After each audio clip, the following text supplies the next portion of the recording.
ব্লগটা একটু তাড়াহুড়া করে করতেছি কারণ আজকে অনেক বেশি কাজ। এদিকে পটল আলু সুন্দর করে ভেজে হালকা মশলা দিয়ে কষায় নিতেছি, এটা রুই মাছ দিয়ে রান্না করব। আর পটল আলুর তরকারি অনেকেরই পছন্দ, আমি জানি। রুই মাছ দিয়ে পটল দিয়ে রুই মাছ খুব মজা হয়, আর এটাই আমি আজকে রান্না করবো। আর একটু ভাতটাও বসিয়ে দিছি, বলক এসে গেছে।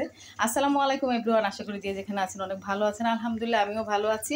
আজকে মাই ডিয়ার হাজবেন্ডের ছুটি, তাই হঠাৎ করে ব্যাংকে গেলাম। কারেন্ট বিলটা দেওয়ার সময় দেখি যে এই মাছগুলো নিয়ে একটা লোক বসে আছে, অনেক রকমের মাছ।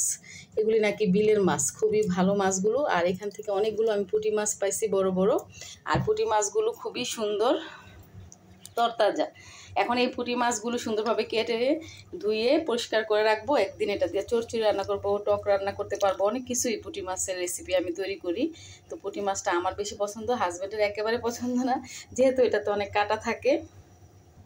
পাঁচমিশালি মাছটা আমার অনেক বেশি পছন্দ। এটাতে অনেক রকমের মাছ আছে, মলা, কাচকি, তারপরে চান্দা, পুঁটি, টাকি, বেলে মাছ, অনেক রকমের মাছ। দেখো আমি আরও কত পুঁটি মাছ পাইতেছি এটার থেকে।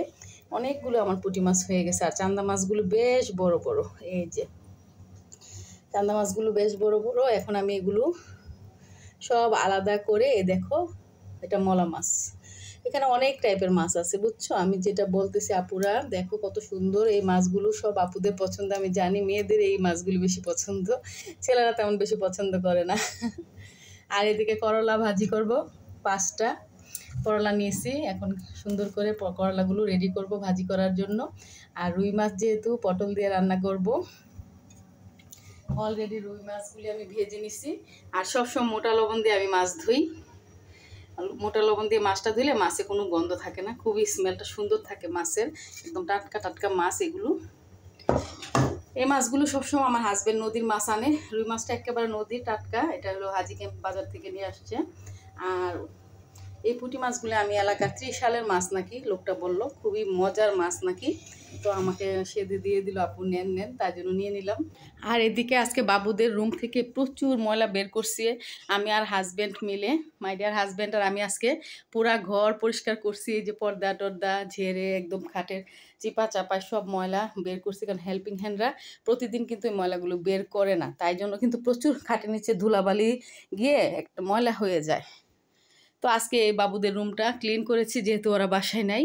একেবারে সুন্দরভাবে সব কিছু মুছে, ওদের কম্পিউটার মুছে টুছে একদম টেবিল সুন্দর করেছে মাই ডিয়ার হাজব্যান্ড আর আমি মিলে। তো মোটামুটি আজকে অনেকগুলো কাজ সেরে নিছি। এদিকে আমার গ্যাস শেষ হয়ে গেছিলো সকালবেলা, তো গ্যাস নিয়ে আসছে ফোন দেওয়ার পর। তো আর এদিকে ওরিও তো খেয়ে দিয়ে চুপচাপ বসে আছে, এই যে।